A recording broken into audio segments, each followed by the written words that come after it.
Bom dia, militares. Hoje eu quero falar com você sobre escolha certa, sobre fazer a escolha certa. Às vezes nós não somos muito bons com as nossas escolhas e quase todos os problemas que nós temos estão diretamente ligados às escolhas erradas, que nos trazem consequências e às vezes a gente tem que pagar para ver. Mas isso é, até certo ponto, bem humano. Todos nós já fizemos alguma escolha errada na vida, mas também já fizemos muitas escolhas certas. E eu quero contar para vocês a história de um homem muito conhecido, que você conhece, um homem que se chamava Mateus, um dos seguidores de Jesus. A história dele é muito bonita. A Bíblia diz que o Mateus fez uma escolha. A escolha que ele fez foi ser publicano. E as pessoas que escolhiam ser publicanos, elas sabiam que iam sofrer muito, porque a escolha de ser publicano implicava no fato de que ia ser rejeitado pela família, ia ser rejeitado pela religião, todo mundo ia virar as costas, e a única coisa que a pessoa ia ter de bom dentro desse contexto de escolha em ser publicano era ter dinheiro. Mas em compensação a pessoa perdia todas as outras coisas. Por quê? Porque quando alguém decidia ser publicano, a história conta que o povo simplesmente ficava tão revoltado com esse tipo de pessoa, e quando não ficava revoltado, a família abandonava. Se tem conhecimento que as famílias das pessoas que faziam a escolha de serem publicanos, elas simplesmente faziam o funeral simbólico dessa pessoa da família. Se era um filho, os pais faziam um funeral simbólico porque esse filho decidiu ser publicano. Mas na verdade o que era publicano? O que era ser publicano? Ser publicano era ser funcionário público. E naquela época os funcionários públicos sofriam toda essa discriminação. Eles eram isolados socialmente, tinham que viver a nível dos pecadores. Eles eram praticamente impedidos de terem vida religiosa. Quando o judeu estava sentado em algum lugar que um publicano chegava e sentava ao lado desse judeu, esse judeu levantava porque ele não se sentava com o publicano. E sofreu uma rejeição tremenda, unicamente por escolher ser funcionário público. Mas por que toda essa resistência? A resistência era política. Os judeus achavam que a pessoa que decidia ser funcionário público era um traidor, porque naquela época o Império Romano havia dominado toda a Palestina, dominado toda aquela região, e o sujeito que se tornava funcionário público, ele ia trabalhar para o exército invasor, ia trabalhar para Roma. Por isso os judeus rejeitavam, isolavam, e a família fazia o funeral da pessoa que decidia trabalhar para o governo invasor. E ele, Mateus, fez essa escolha em ser coletor de impostos. E ele sabia que ele era rejeitado, ele estava tendo sobre si aquela pressão de ter a rejeição da família, a rejeição dos amigos, a rejeição dos religiosos.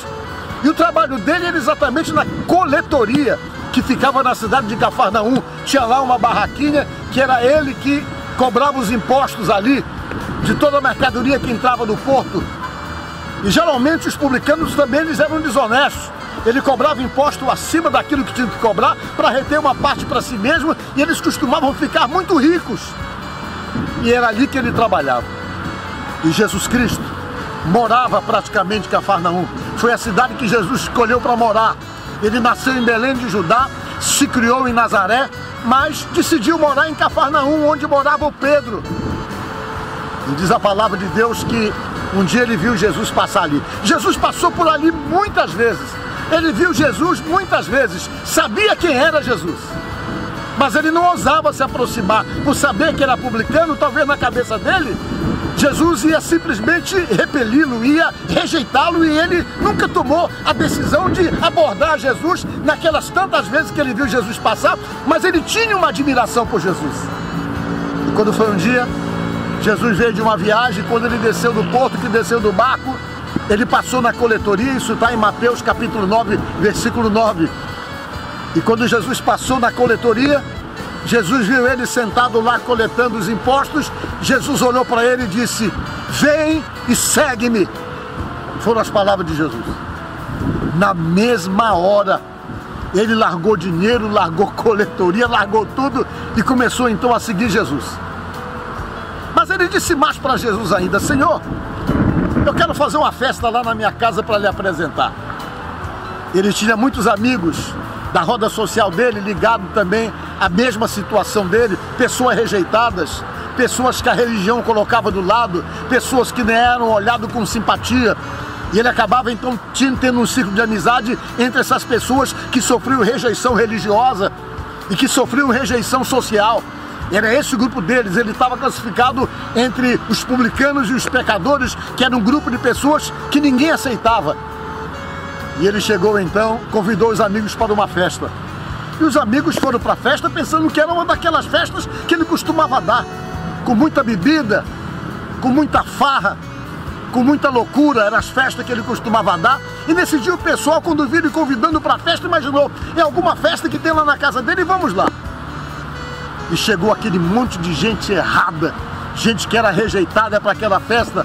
E os religiosos, quando viram aquilo, ficaram chateados, achando que Jesus não era uma pessoa séria, porque estava se envolvendo com aquele sujeito que era considerado uma pessoa completamente rejeitada.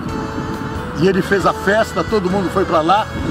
E quando as pessoas chegaram lá, imaginaram que era uma coisa, e ele só queria dar o testemunho que daquele dia em diante a vida dele era uma nova vida, que ele estava deixando toda aquela vida de lado, porque a partir daquele momento ele estava se tornando um seguidor de nosso Senhor Jesus Cristo.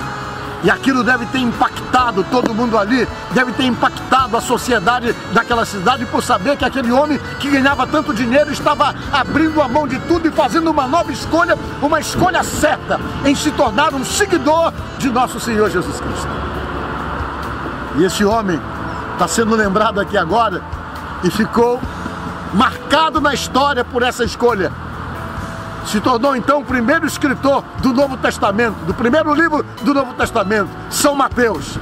Resultado disso, está sendo lembrado hoje, depois de mais de 2000 anos, exatamente por ter feito a escolha certa. Perceba comigo isso. Às vezes nós precisamos fazer a escolha certa. Talvez você está passando uma série de problemas, enfrentando uma série de dificuldades, e você se responsabiliza que tudo isso que você possa estar passando de ruim, de repente pode estar ligado a escolhas erradas. Mas uma das escolhas que, sem dúvida alguma, é a escolha mais certa que alguém possa fazer, é escolher Jesus para fazer parte da nossa própria vida. Jesus muda a história das pessoas. Jesus muda a sua história. Jesus é capaz de mudar completamente a sua vida. Jesus tem o poder de estabelecer um tempo novo para você.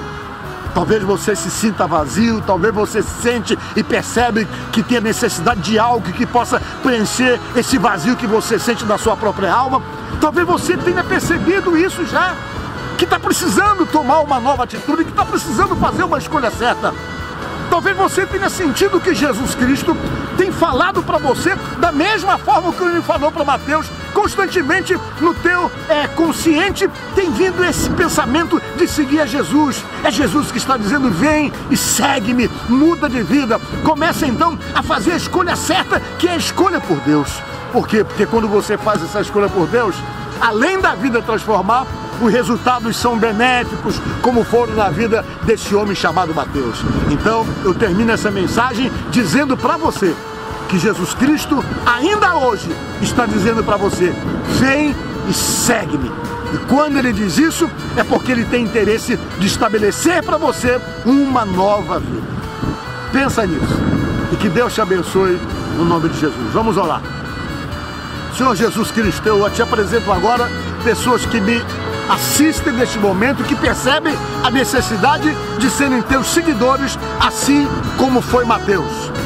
Espírito Santo, trabalha nessa vida, trabalha nesse coração, trabalha nessa alma, meu Pai. E se tu tem propósito com essa pessoa que está me assistindo agora, que já percebeu isso, que já sentiu isso, que tem sentido uma necessidade de mudança, se o Senhor realmente tem propósito com essa pessoa, trabalha nessa vida, Deus, através do teu Espírito Santo. É o que eu te peço, Deus, no nome de Jesus.